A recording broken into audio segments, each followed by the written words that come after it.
এটা হিসাব করলে আমার হাজার হাজার বিয়া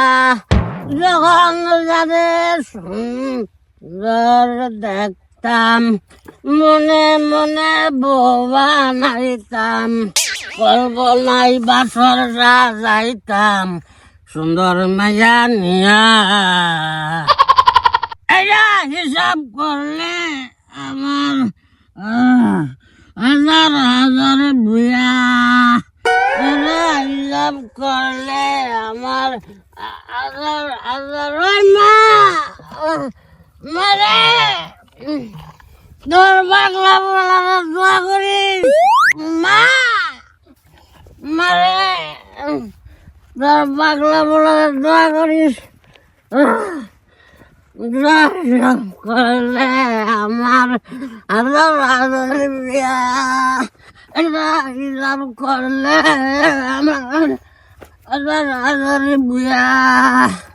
দহ দহ পরান ভাই নালের কার কথা দহ আই তো মুটকা খাই দিনও মুট খাইতেছে হেই যা হারাম দাদা মাল খাইছে ও নিশা হয়েছে তোর মুখ খাইছে না মদ খাইছে থুকু মত ই তো খাইছে আমি ভুল করে আসছি খাইছে আমায় খাইছে হারাম দাদা আই তো এখানে ছাই পাস গোবর খাসি এই দিনের বেলাও যে খাইতাছ সমাজটা ধ্বংসের দিকে গেছে না তোরে দেখে পোলা মানে কি শিখতাছে হ্যাঁ হারাম দাদা পড়ান আমার মাতাল কইসত না তুই আমার মাতাল কইসত শোন আমারে আমার বাপে আদুনে বিয়ে করছে আমি মাতাল না তোকে সুন্দর করে দুইটা প্রশ্ন করবো আমার উত্তর দিতে পারবি প্রশ্নের উত্তর দিতে পারবি যদি দিতে পারস তাহলে আমি মাতাল তোরা বালা মাতালে আবার প্রশ্ন করবো ক তুই কি কবি ক ওই 1757 সালে হ্যাঁ নবাব সিরাজউদ্দৌলা যুদ্ধ করেছিল পলাশী যুদ্ধ তাই তো সেখানে নবাব সিরাজউদ্দৌলার 200 সৈন্য ছিল বলতো সেখান থেকে 180 সৈন্য মারা গেছে এখন কতগুলা সৈন্য আছে বলতো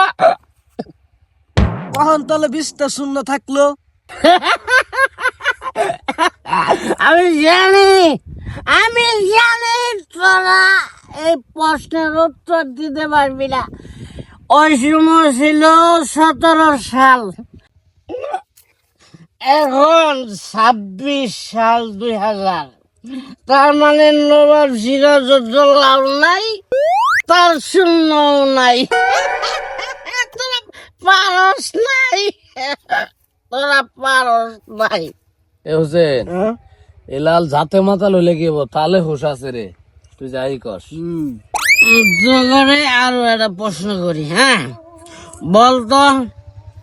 করলার বউ শেফালি গেছে মার্কেটে জুতা কিনবার আমার জুতা কই আমার